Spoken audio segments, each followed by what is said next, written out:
सन था 1624 का। 1624 में मलिक अंबर नाम का निज़ाम शाही में एक सरदार हुआ करता था। भोसले और जाधव घराना इनके पहले से संबंध हुआ करते थे, लेकिन एक हाथी के वजह से उन संबंधों में दरार पड़ गई। इसीलिए सारे जाधव मिलकर मुगलों में शामिल हो गए और जो भोसले थे वो अब भी निज़ाम शाही में उपस्थित थे। तो इस बात का फायदा आदिल शाह ने उठाने की बड़ी कोशिश की। उसे लगा सारे जाधव मुगल में चले गए, अब निज़ाम शाही कमजोर हो चुकी है, तो निज़ाम शाही को खदेड़ दिया जाता है। उसने मुगलों को पत्र लिखा कि आइए हम दोनों मिलकर निज़ाम शाही पर आक्रमण करते हैं।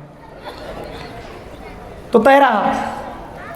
1624 की यह बात है। निज़ाम शाही में एक सरदार था जिसका नाम था मलिक अंबर।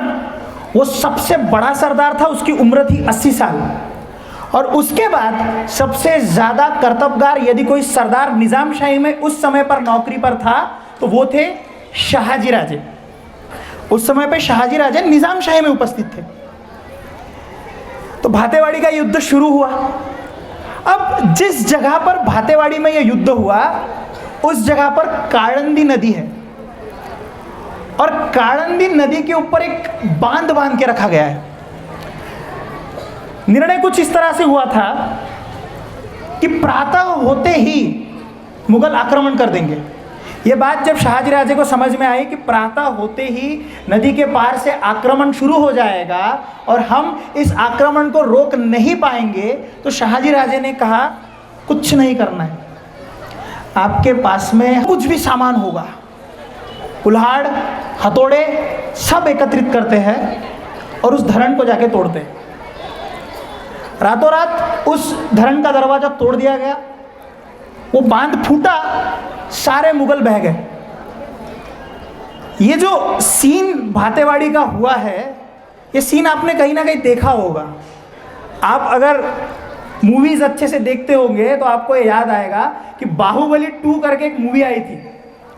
उस मूवी में ये सीन दिखाया गया है कि जब कुंतल राज्य पर पिंडारियों का आक्रमण होता है उस समय पर बाहुबली जाकर धरण के बांध तोड़ देता है। साउथ की मूवीज इतनी क्यों चलती है और आजकल बॉलीवुड के अगेंस्ट जाकर साउथ का ट्रेंड क्यों बढ़ रहा है? क्योंकि वो लोग अपनी संस्कृति को पकड़ के रखते हैं। जो अपनी संस्कृति को पकड़ के रखता है वो विश्व में कहीं पर भी जाए उसको कोई पराजित नहीं कर सकता। 1624 का ये युद्ध इतिहास में मराठों के उदय का दिशा तय करने वाला युद्ध था। बस 350 साल से हम यवनों की ही गुलामी कर रहे थे, बस और कुछ नहीं। एक साइड से मुगल, एक तरफ से आदिल शाही, एक तरफ से निज़ाम शाही, कुतुब शाही, औरंगजेब, सारे ब्रिटिशर्स सब मिलकर हमें गुलाम बनाकर रख रहे थे।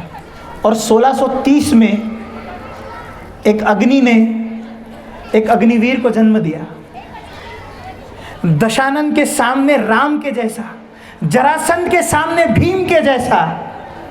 उसका नाम था शिवाजी।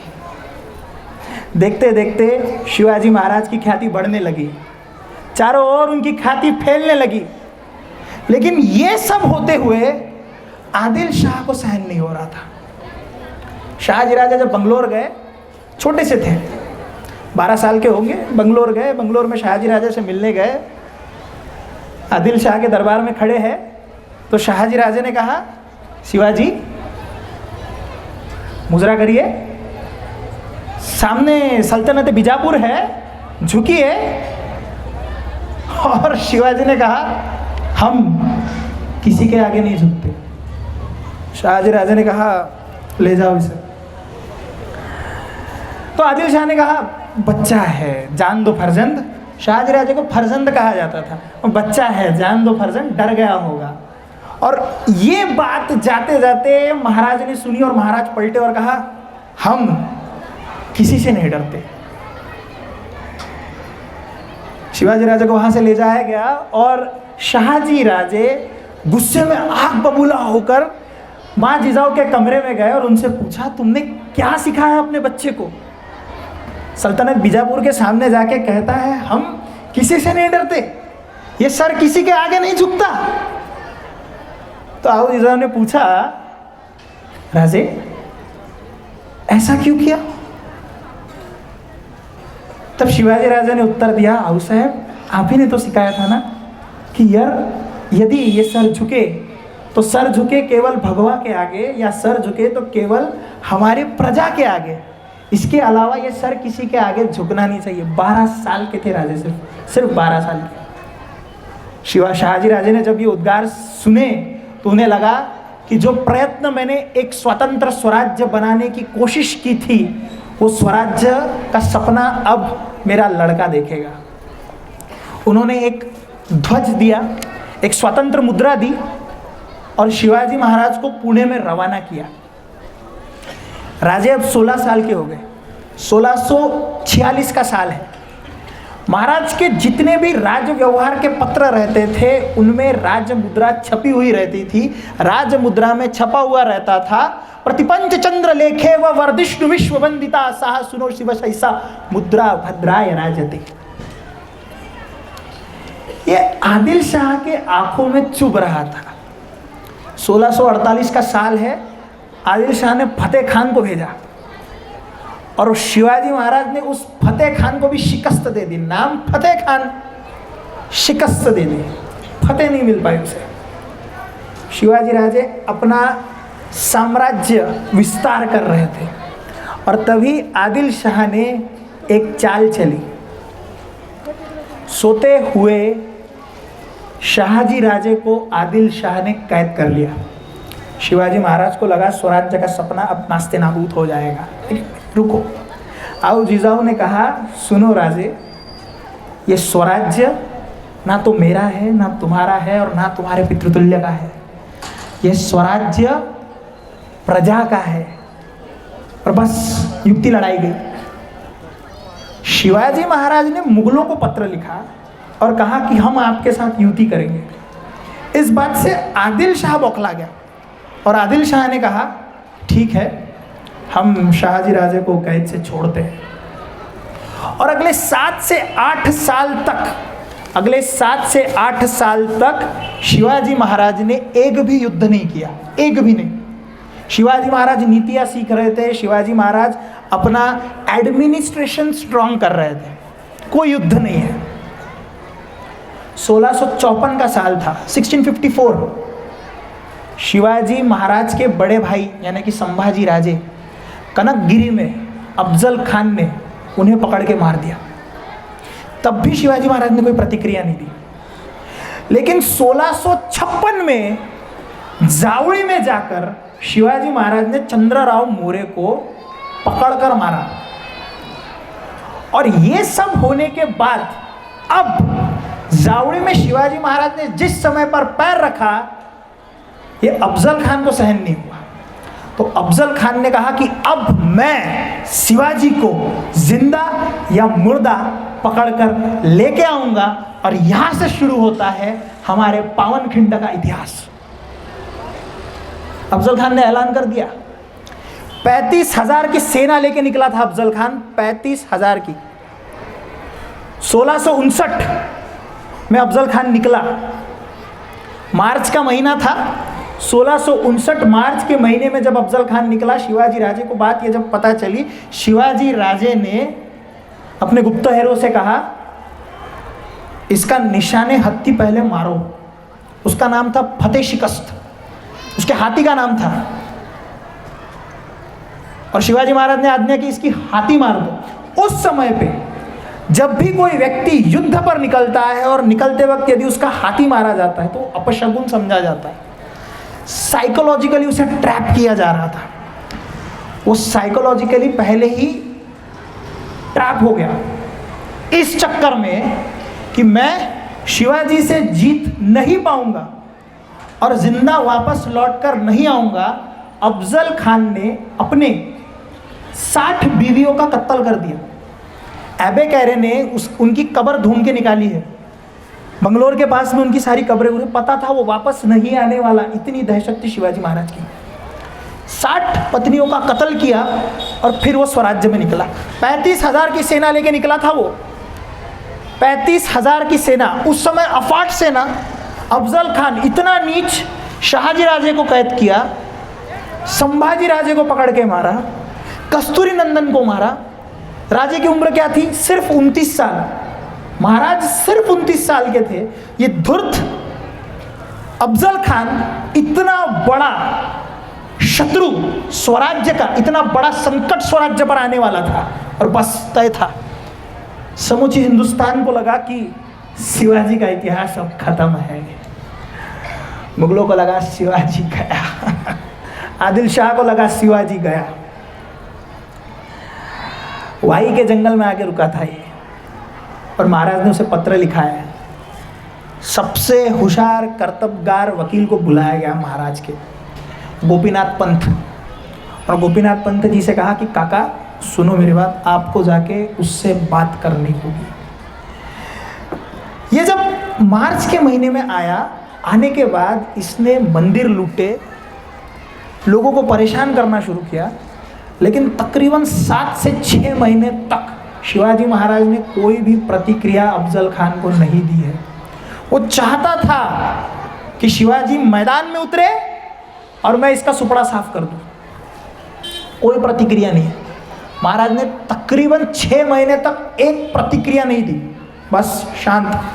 और फिर महाराज गोपीनाथ काका को भेजेंगे उससे पहले अफजल खान ने अपने वकील को भेजा, जिसका नाम था कृष्णा भास्कर कुलकर्णी। उसे भेजा गया, और अब शिवाजी महाराज को समझ चुका था कि अब युद्ध नहीं होगा, अब साइकोलॉजिकल वारफेयर शुरू हो चुका है। कृष्णा भास्कर कुलकर्णी आए और महाराज ने कहा गोपीनाथ काका आप जाके बात करो, उससे कहो कि अफजल खान आप हमारे चाचा जान हैं, हम डर गए आपसे, हम चाहते हैं कि आदिल शाह में आए, आदिल शाह में आके हम आपकी सरनौबती लेना चाहेंगे, हम आदिल शाह के खिलाफ जाके लड़ना नहीं चाहते, आप जो है हमें सही सलामत सुरक्षित ले जाइए, बस 3-4 महीने का एक समय दे दीजिए मुझे, मैं खुद आके आपसे मिलूँगा। तय था, साइकोलॉजिकल वारफेयर चल रहा है। महाराज ने उसे वाई के जंगल में पकड़ के रखा, और कूटनीति यही थी कि 3 महीने तक उसे वाई के जंगल में पकड़ के रखना है, और 3 महीने के बाद ये जावड़ी के जंगल में प्रतापगढ़ के ऊपर आना चाहिए, बस कुछ भी हो जाए। ये प्रतापगढ़ के जंगल में आया, फंस गया। अफजल खान के सारे जितने भी गुप्तहेर थे, अफजल खान के जितने भी चीफ एडवाइजर्स थे, सब ने अफजल खान को ये बता के रखा था कि कुछ भी हो जाए, कुछ भी, जावड़ी के जंगल में नहीं जाना, वो शिवाजी है, वो फाड़ डालेगा, कुछ भी हो जाए जावड़ी के जंगल में नहीं जाना। तय था। 3 महीने की कालावधि शिवाजी महाराज ने संपूर्ण की, और फिर एक पत्र लिखा कि चाचा जान, हम आपकी बहुत अदब रखते हैं, आप ऐसा करिए, हमारी तबीयत कुछ ठीक नहीं है, इतना लंबा सफ़र करके हम आपके पास आए, उससे बेहतर है कि आप ही जावड़ी के जंगल में आ जाए, वैसे भी हम आपसे डरते हैं। और अफजल खान को इस बात का घमंड था कि वो सबसे ज़्यादा ताकतवर है। अफजल खान की जो राज मुद्रा थी, अफजल खान जो पत्र व्यवहार में अपने मुद्रा इस्तेमाल करता था, उस मुद्रा में अफजल खान ने लिख के रखा था, गर अर्ज कुनद सिपत अल्लाह फजल फुजला व फसल अफजल अजकर मुल्की बजाय तस्बी आवाज़ आयत अफजल अफजल अफजल। यानी कि यदि स्वर्ग से कोई व्यक्ति कान लगाकर पृथ्वी की ओर देखेगा और सुनने की कोशिश करेगा, तो जपमाला में से उसे अल्लाह अल्लाह नाम नहीं आएगा, वो नाम आएगा अफजल अफजल अफजल। इतना घमंड था उसको, तय हो चुका था। ये जब स्वराज्य में आए, इसे जिंदा वापस नहीं जाने देना चाहिए, तय हो चुका था।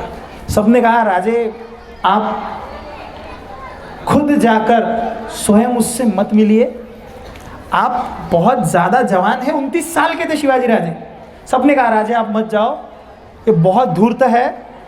लेकिन राजे ने कहा सुनो मेरी बात, यदि मुझे कुछ होता है तो संपूर्ण स्वराज्य का कारभार नेताजी पालकर संभालेंगे, गद्दी पर संभाजी राजे बैठेंगे, मैं सिर्फ आपका राजा नहीं हूं।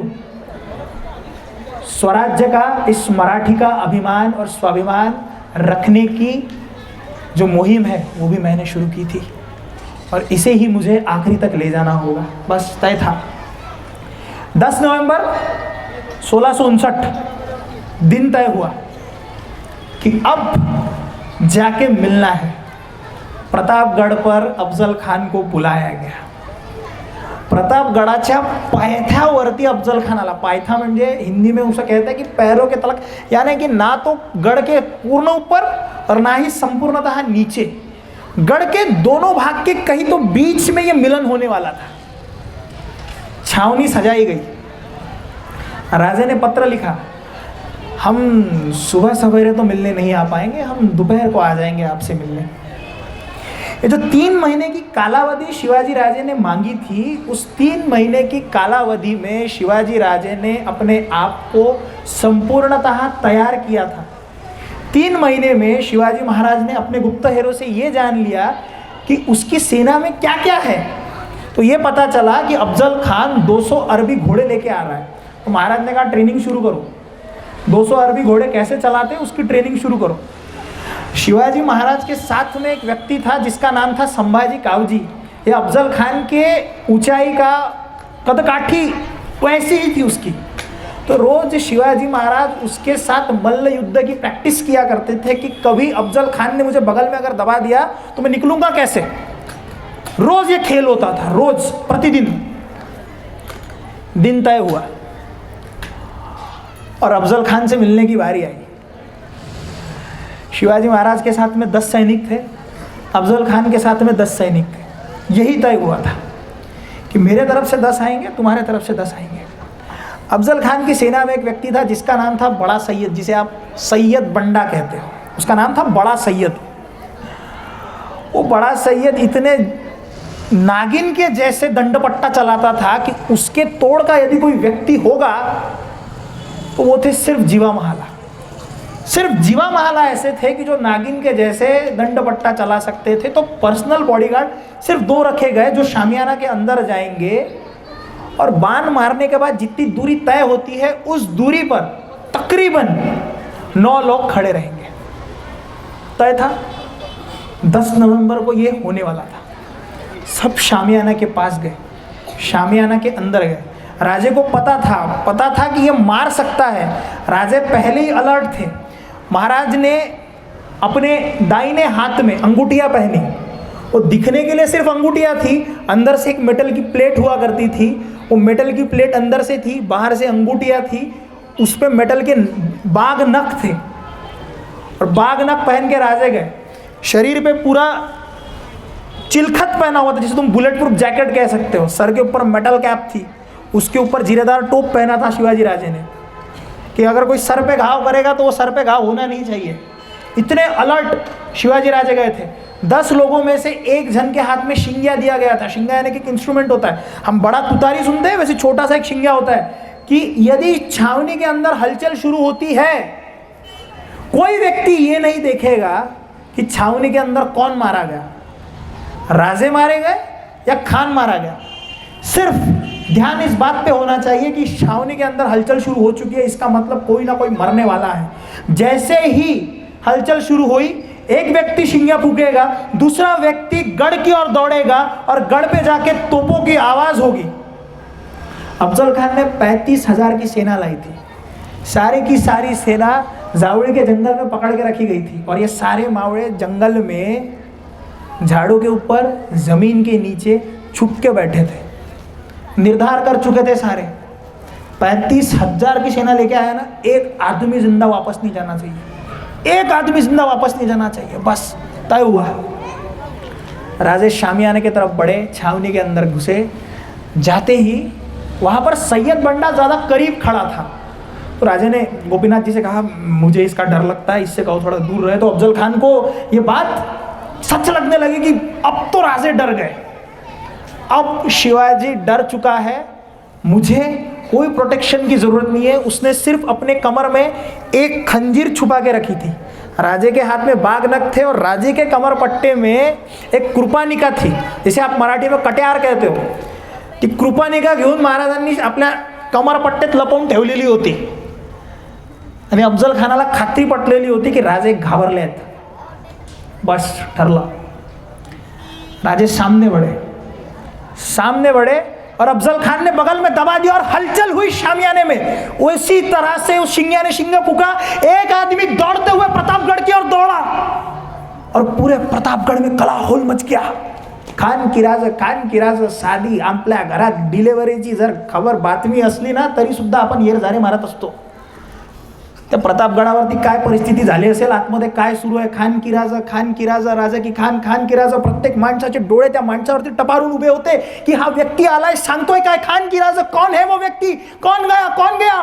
वो आदमी दौड़ते वक्त दरवाजा खुला, गढ़ का दरवाजा खुलते वक्त वो आदमी अंदर घुसते वक्त सबने पूछा बताओ क्या हुआ, खान की राजा, और वो चिल्लाया अफजल खान मारा गया। बस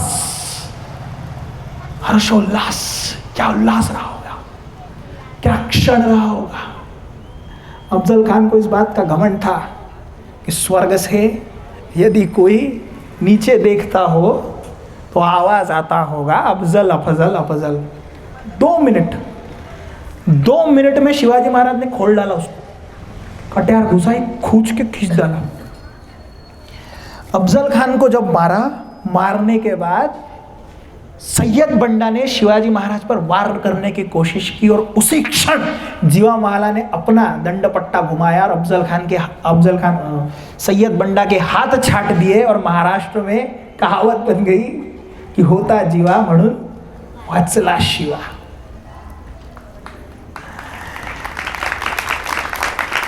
इतिहास को एक नई दिशा लग गई थी। समस्त हिंदुस्तान ये सोच रहा था कि शिवाजी राजे तो खत्म हो गए, मुगलों को लगा राजे गए, अंग्रेजों को लगा गए राजे, सबको लगा गए राजे। 350 साल की गुलामी, इन्हीं की चाकरी, इन्हीं की। मराठीचा स्वाभिमान कुठेतरी हरवलेला, सगळे हट्टे कट्टे मराठे सरदार सांगणारे यांच्यात चाकरीत, धर्मसभा राखणारे सगळे पंडित सुद्धा यांच्यात चाकरीत। मुगल अपने दरबार में और अपने राजमहल से झरोखा दर्शन देते थे। एक खिड़की हुआ करती थी, उसमें से सारे मुगल आके दर्शन देते थे। तो धर्मसभा ने यह कह दिया कि यह कल्कि का अवतार है, यही 10वां अवतार है विष्णु का। इतनी मनस्थिति हमारी नीचे जा चुकी थी। और उस समय पे एक राजा ने इतिहास की सारी दिशा पलट दी और जो स्वाभिमान मिट्टी में कहीं दफन हो गया था, मराठी जन का वो स्वाभिमान कुछ इस तरह से आगे आया कि नेताजी पालकर ने कहा राजे समय मत खराब करिए। दूसरे दिन प्रातःकाल 4:30 बजे 2 दिशाओं में घोड़े दौड़ने लगे। राजे विदिन 12 दिनों के भीतर प्रतापगढ़ से राजे कोल्हापूर पहुंचे। प्रतापगडावरून कोल्हापूरचं डिस्टन्स आहे 204 किलोमीटर। 12 दिवसामध्ये चंदनगड वंदनगड करत महाराजांनी 15 किले बळकावलेत। और पिकनिक मनाने के लिए नहीं गए थे राजे। बाजी प्रभु देशपांडे भी जावड़ी में वहीं पे थे, जो जावड़ी में आसमान का सीना फाड़ कर तोपों की जब आवाज हुई, आवाज होते ही अफजल खान की सेना को यह आदेश था कि अगर तोपों की आवाज होती है तो आप समझ जाना शिवाजी राजे गया।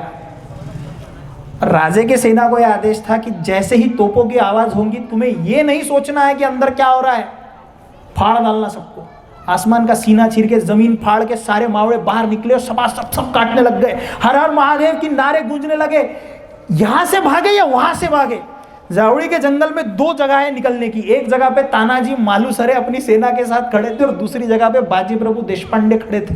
देखते देखते दूसरे दिन जब ये सेना निकली तो नेताजी पालकर एक रास्ते से निकले, दूसरे रास्ते जो शिवाजी राजे निकले कोल्हापुर तक पहुंचे। और कोल्हापुर पे पहुंचने के बाद कोल्हापुर के पास में जस्ट थोड़ा सा आगे जाके पन्हाड़ा का किला है, उस पन्हाड़ा के किले तक को ले लिया। बाजी प्रभु पुरंदर पर पहुंचे।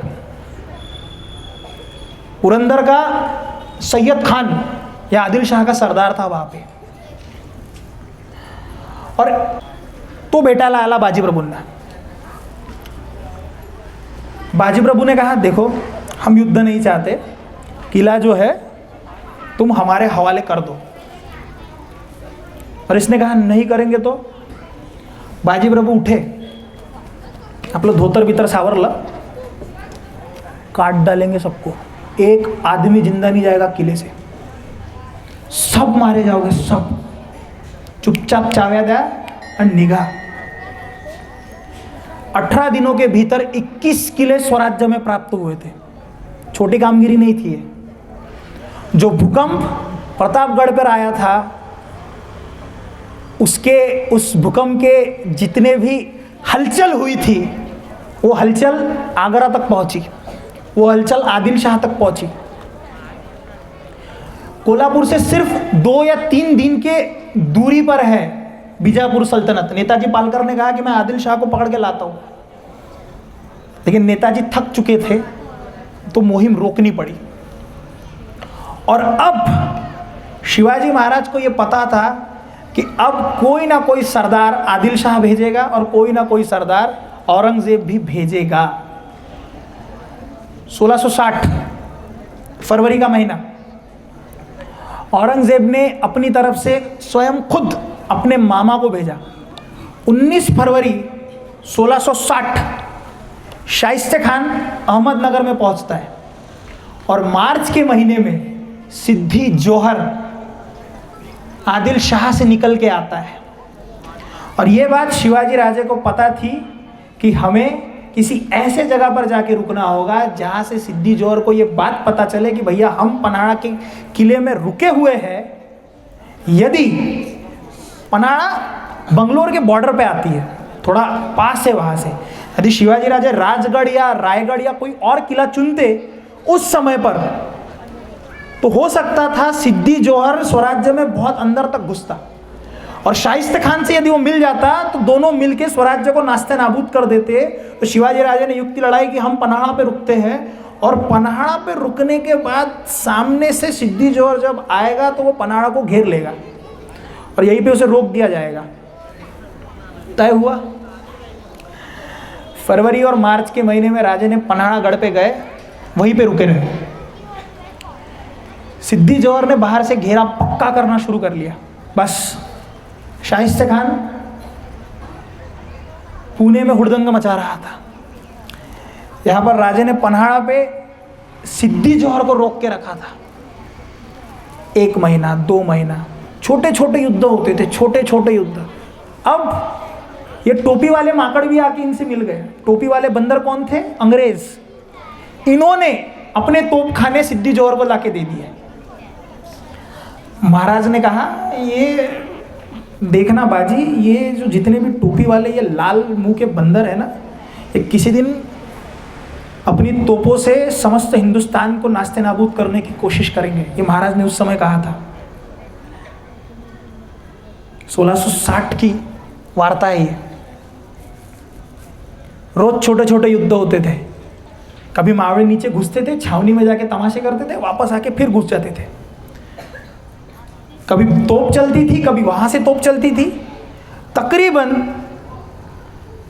फरवरी, मार्च, अप्रैल, मई 4 महीने तक यही खेल चलते रहा।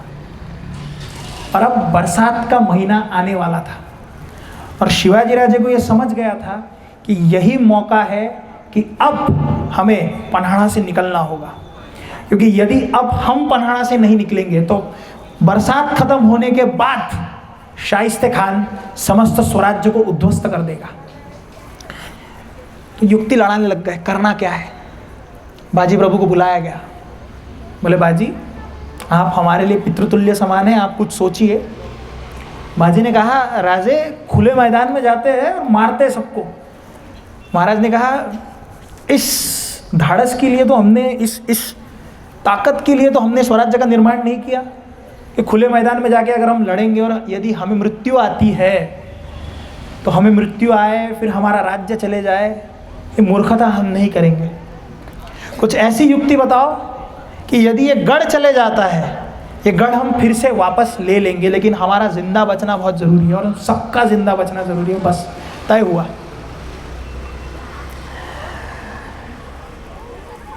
पन्हाड़ा के किले के पास जो गांव था, उसी गांव में एक नावी रहता था, हजाम।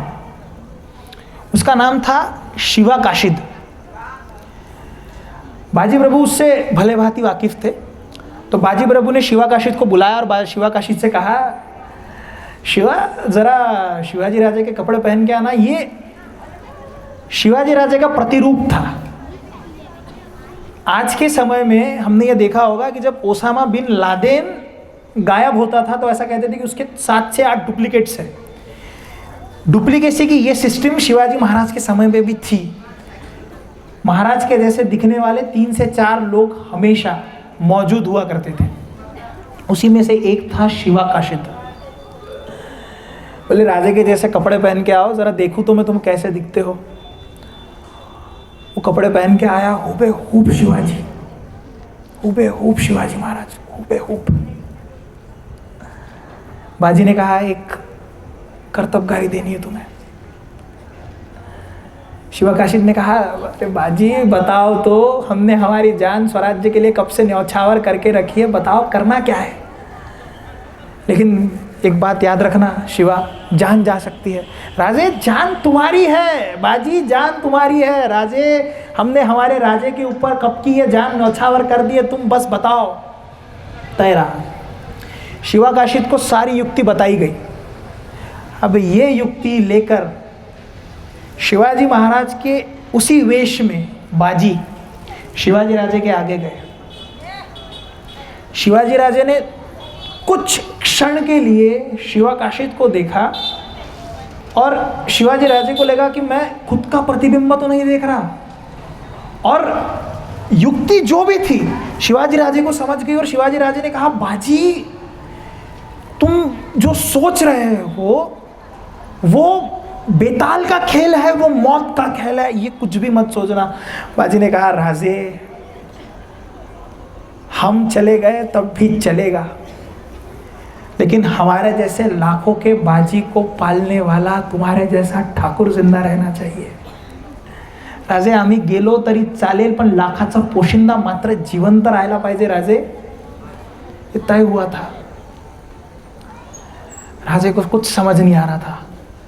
राजे ने कहा, आपको जैसे उपयुक्त लगता है आप करिए। और राजे ने कहा कि कुछ क्षणों के लिए मुझे अकेला छोड़ दीजिए। शैतानी ख्याल आ रहे थे शिवाजी महाराज के दिमाग में कि किस लिए मैंने ये स्वराज्य की स्थापना की, किस लिए, कैसे लोग पाले मैंने। शिवकाल ऐसा काल था जिस समय पे लोग सिर्फ मारने के लिए तैयार नहीं थे, मरने के लिए भी तैयार थे। किसके लिए ये सब मैंने खेल रचा? क्यों ये लोग मेरे लिए मरने के लिए तैयार हो जाते हैं? क्या किया है मैंने ऐसा? कुछ दिनों के बाद शिवाजी महाराज का गुप्तहेर महादेव उस जगह पर आया। ये महादेव जो था, इसे जगह पता थी कि पन्हाड़ा से निकलना कैसे है। पन्हाड़ा के जो पश्चिम भाग था उस भाग में जंगल था, तो वहाँ पे सैयद बंडा, तो उस जगह पे सिद्दी जोहर ने घेरा दे के नहीं रखा था। तो महादेव ने कहा कि राजे हम यहाँ से निकल सकते हैं। तो युक्ति ये थी कि 2 पालकियाँ की जाएंगी। एक पालकी में शिवाजी राजे स्वयं खुद बैठेंगे और एक पालकी में शिवा काशिद बैठेगा। उसके एक दिन पूर्व पुनः गोपीनाथ जी से कहा गया कि आप सिद्दी जोहर के पास जाइए, उनसे जाके कहिए कि हम आपसे डर चुके हैं, फिर से साइकोलॉजिकल वारफेयर, और हम आपसे मिलने के लिए तैयार हैं। हम कल आपकी छावनी में आके आपसे मिलेंगे। और तय था। दूसरे दिन रात के समय पर शिवाजी राजे गढ़ किला छोड़ेंगे और यदि यवनों को खबर लगती है कि शिवाजी राजे भाग रहे हैं तो उस समय पर शिवा काशिद की पालकी सिद्दी जोहर के शामियाने में ले जाई जाएंगी। तय हो गया था। बस रात का समय था। शिवा पालकी की ओर बढ़ा, शिवा काशिद पालकी की ओर बढ़ा। शिवाजी राजे के सामने गया, मुजरा किया। शिवाजी राजे के आंखों में पानी था। उन्होंने कहा, शिवा फिर से सोच लो, ये मूर्खता करने की कोई ज़रूरत नहीं है। हम दोनों बहुत सुखरूप यहाँ से जा सकते हैं। शिवा ने शिवाजी महाराज को आलिंगन दिया और कहा, राजे आपका जिंदा रहना बहुत ज़रूरी है, एक क्षण तो दीजिए मुझे। मेरा जन्म भले शिवा काशिद के रूप में हुआ होगा, मरते वक्त मुझे शिवा भोसले बनने का एक अवसर तो दीजिए राजे। और तय हुआ, पालकी चलने लगी। किले के बाजू में एक छोटी सी खिंडा आती थी। उस खिंड के दोनों भाग में सिद्दी जोहर की सेना खड़ी थी। किसी मशालधारी को दिखा कि राजे भाग रहे और उसने कहा, धोखा धोखा धोखा, शिवाजी राजे भाग रहा है। और बस तय हुआ कि अब यहाँ से शिवा काशिद और शिवा भोसले इन दोनों के मार्ग अलग हो गए। बाजी शिवा काशिद के पालकी के पास गए और शिवा काशिद से कहा, शिवा सारी कर्तव्यगारी अब तेरे ऊपर है। शिवा ने बाजी को पकड़ा और शिवा काशिद ने बाजी को कहा, बाजी एक वचन देना मुझे। बोले, बोल बोल, क्या चाहिए तुझे? मेरा राजा जिंदा रहना चाहिए, बस कुछ भी हो जाए। शिवा काशिद की जो पालकी थी वो सिद्दी जोहर के शामियाने की तरफ चल पड़ी।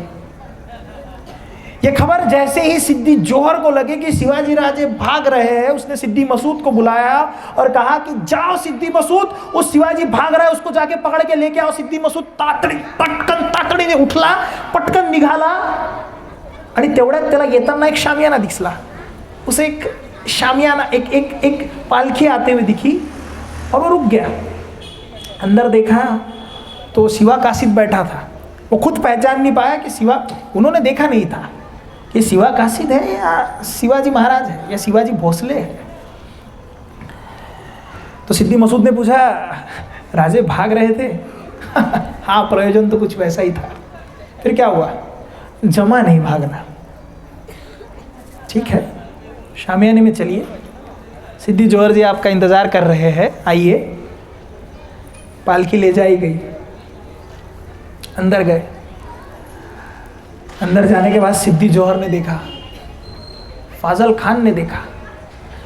फाजल खान अफजल खान के साथ में मौजूद था प्रतापगढ़ पर, लेकिन ये वो फाजल खान है जो अपने बाप के मृत्यु के वक्त खुद महाबलेश्वर के पर्वत से नीचे उतरकर भाग गया, रुका ही नहीं।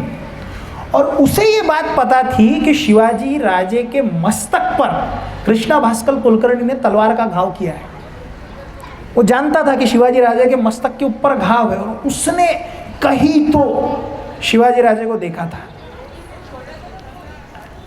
शामियाने के अंदर शिवा काशिद गया और सिद्दी जोहर ने पूछा, राजे भाग रहे थे? बोले नहीं। बोले था, भाग भी रहा था, प्रयोजन तो कुछ ऐसा था। बोले आपके लिए वो शक्य नहीं होता, क्योंकि हमारी ओर से सुरवे ने पहले ही बीच रास्ते में सुरवे ने घेराबंदी करके रखी है। शिवा काशिद को यह सुन के पसीना आ गया कि अब राजे का क्या होगा। फाजल खान शिवा काशिद को बहुत गौर से देख रहा था कि ये, इस बंदे को मैंने कहीं ना कहीं तो देखा नहीं है, ये शिवाजी राजे नहीं है। उसने धीरे से देखा, उसके मस्तक पर कोई घाव नहीं था और उसने कहा कि तुम शिवाजी भोसले नहीं हो, तुम शिवाजी भोसले नहीं हो, बताओ तुम कौन हो। और उसने अपनी तलवार निकालकर शिवा काशिद की छाती पर रखी और शिवा काशिद को समझ गया कि अब कुछ नहीं हो सकता। और उसने कहा, अरे मैं ही शिवा हूँ, लेकिन एक फर्क है, जो भागा वो शिवा भोसले था और जो यहाँ बैठा है वो शिवा काशिद है। हरामखोर कुत्ते की औलाद, शिवा काशिद है तू? शर्म नहीं आई तुझे? शर्म तो तुझे आनी चाहिए, अपने बाप को मरता हुआ छोड़कर भागने वाला तू। अरे हम कुत्ते हैं, हम ईमानदार हैं, हम वफादार हैं, हम तेरे जैसे नहीं है। खामोश, तलवार सब। शिवाकाशित के सीने में वो तलवार चली गई। शिवाकाशित ने मरते हुए एक ही कहा, जन्म भले ही शिवाकाशित के जैसे हुआ होगा, लेकिन मरते हुए हमें गर्व है कि हम शिवा भोसले बन के मर रहे हैं।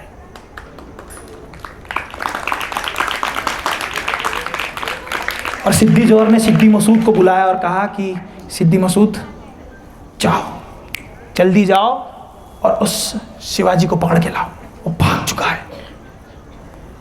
सिद्धि मसूद 1000 घोड़े के साथ और 1000 पैदल फौज के साथ निकल पड़ा। बीच में खिंड आई।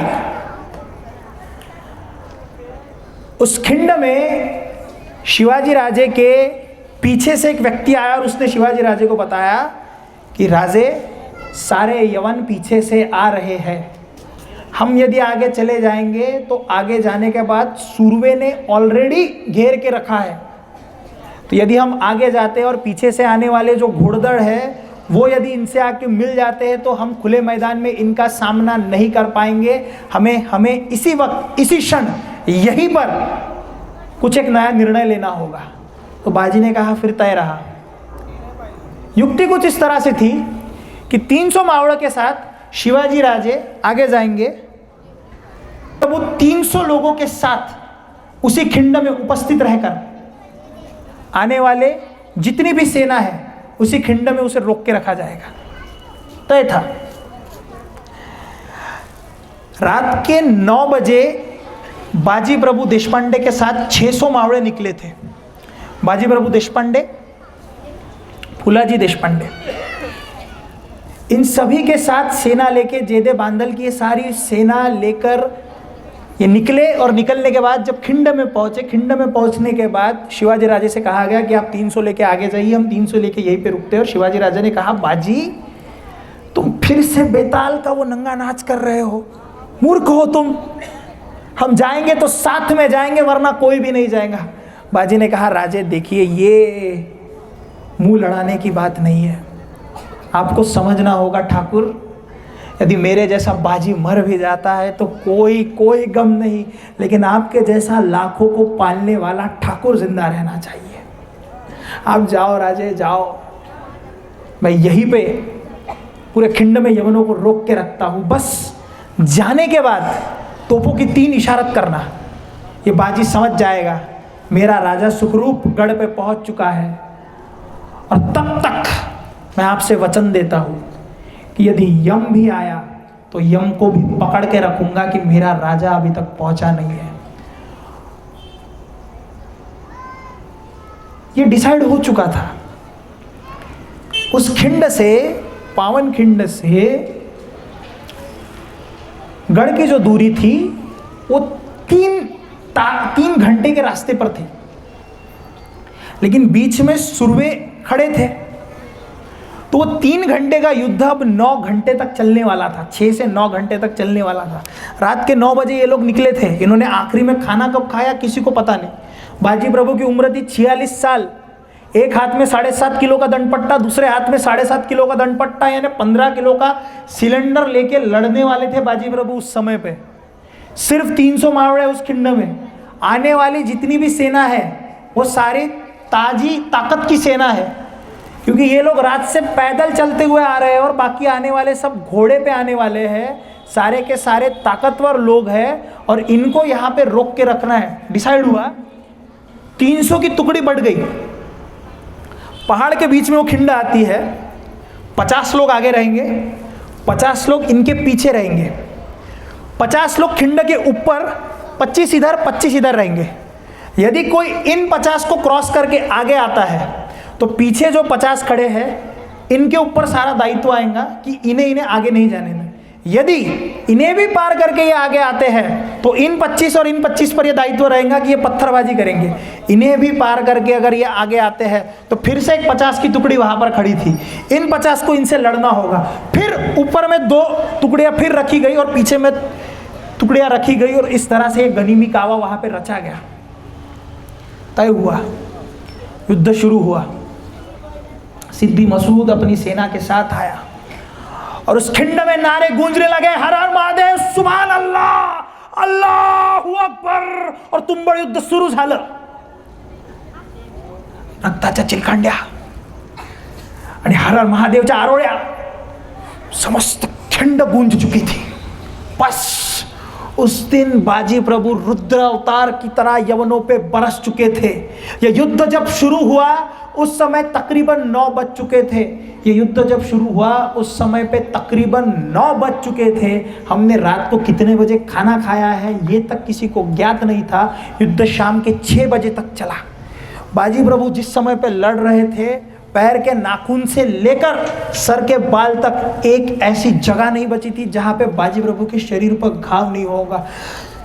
लाल बुंदर रक्तानी माखलेला लाल लाल दिसणारा हनुमान जैसा असतो ना, सिंदूर से लिपटा हुआ हनुमान जैसे दिखता है, उसी तरह से बाजी प्रभु के शरीर पर संपूर्णतः घाव हो चुके थे। बाजी प्रभु संपूर्णतः रक्त में नहाकर निकले थे। फिर भी यह व्यक्ति कहता है कि मेरा राजा अभी तक गढ़ पर पहुंचा नहीं है और मैं अभी मर नहीं सकता। सिद्दी मसूद ने कहा, ये बाजी मर नहीं रहा, ये गिर नहीं रहा, ये गिरेगा नहीं तो हम आगे कैसे बढ़ेंगे, मारो इसे। बस बाजी ने उस दिन रुद्र अवतार धारण कर लिया था। बाजी की दंड पट्टा कुछ ऐसे चल रहा था मानो सुदर्शन चक्र कृष्ण ने घुमाया हो, सट सट सट सट सट सट। और सिद्दी मसूद ने युक्ति लड़ाई। उसने कहा कि लाओ बंदूकधारी को पकड़ के लेके आओ। अंग्रेज थे उस समय पे, बंदूकें आ चुकी थी तो लोग पूछते कि क्या बंदूक आई थी? हाँ बंदूक आई थी। बंदूकधारी को बुलाया गया और बंदूकधारी को कहा नेम लगाओ।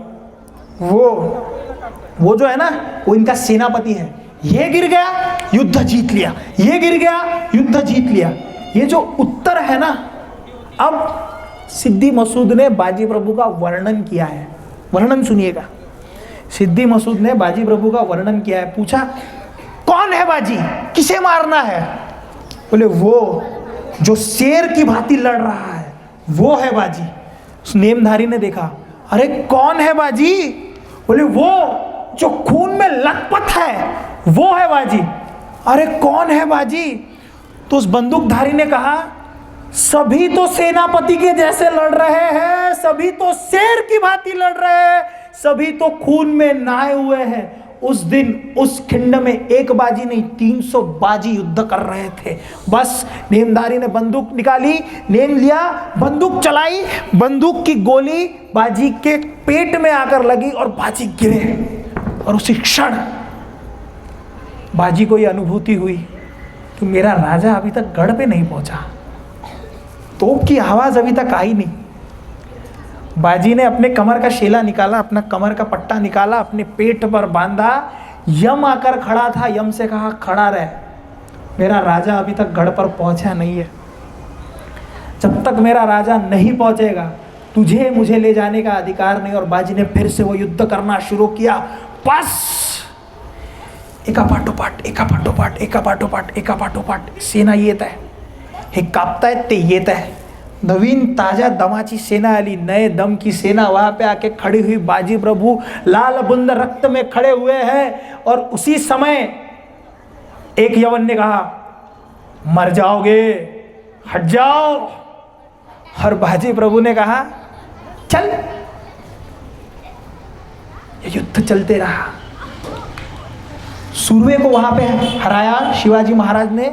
और महाराज को दिखा कि ये पारनागढ़ नहीं है, ये विशालगढ़ है।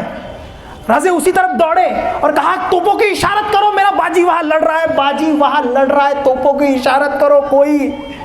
6 घंटे से युद्ध चल रहा है, 9 घंटे बीत चुके हैं, 9 घंटे से युद्ध चल रहा है, कोई इशारत करो। और तोपों की इशारत हुई। और उसी समय बाजी ने पूछा, तोप चले क्या?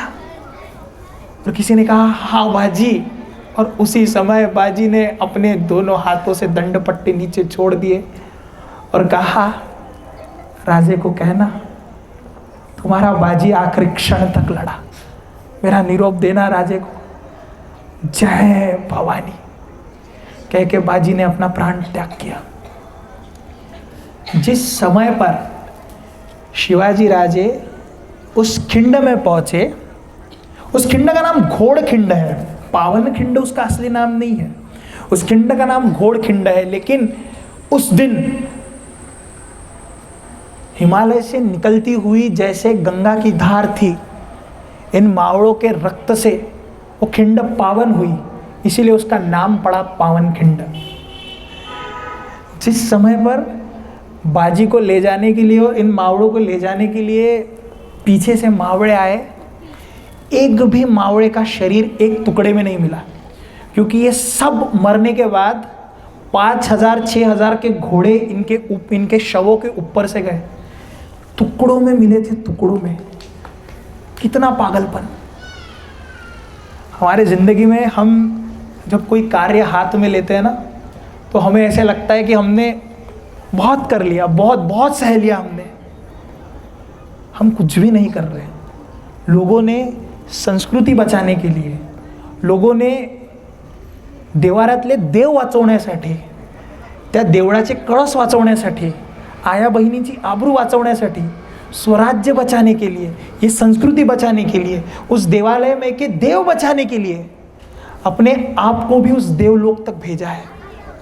जिस क्षण तुम्हें लगे कि हमने अपने ज़िंदगी में बहुत कर लिया, उस क्षण के लिए बाजी को याद करना, तब तुम्हें लगेगा कन भर भी नहीं किया, कुछ भी नहीं किया हमने अपनी ज़िंदगी में।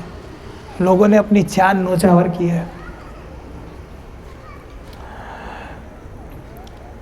हम जिस संस्कृति में रह रहे हैं, ये एकमात्र ऐसी संस्कृति है जिसने अपने गर्भाशय में समूची विश्व के धर्म को धारण करके रखा है। इस संस्कृति को बचाना हमारा कर्तव्य है। मुझ पे यदि आप YouTube पे देखते होगे तो बहुत बार ये आरोप लगता है कि ये व्यक्ति बहुत ज़्यादा हिंदुत्ववादी है, ये व्यक्ति संस्कृति को बहुत लेके चलता है। है कोई विश्व की ऐसी संस्कृति जो कहता है कि तुम यदि नास्तिक हो तब भी तुम्हें उतना मान दिया जाएगा, यदि तुम आस्तिक नहीं भी हो तब भी? है कोई ऐसी संस्कृति? अरे सारे विश्व में यदि ऐसा कोई राष्ट्र है जो बड़े अदब से ये कह दे कि ज्ञान समूचे विश्व के आदि यहाँ आकर समाया, तो वो राष्ट्र है मेरा भारत। सारे विश्व में यदि ऐसी कोई राष्ट्र है जो बड़े अदब से ये कह दे कि उसकी संस्कृति विश्व की सबसे पौराणिक संस्कृति है, वो राष्ट्र है मेरा भारत। सारे विश्व में यदि ऐसा कोई राष्ट्र है जो बड़े अदब से ये कह दे कि उसने अपने गर्भाशय में विश्व के सारे धर्मों को पाल कर रखा है, वो राष्ट्र है मेरा भारत। और उसी भारत का एक सुपुत्र मैं आशीष भारतवंशी आप सभी को प्रणाम करता हूँ और अपने वाणी को विराम देता हूँ।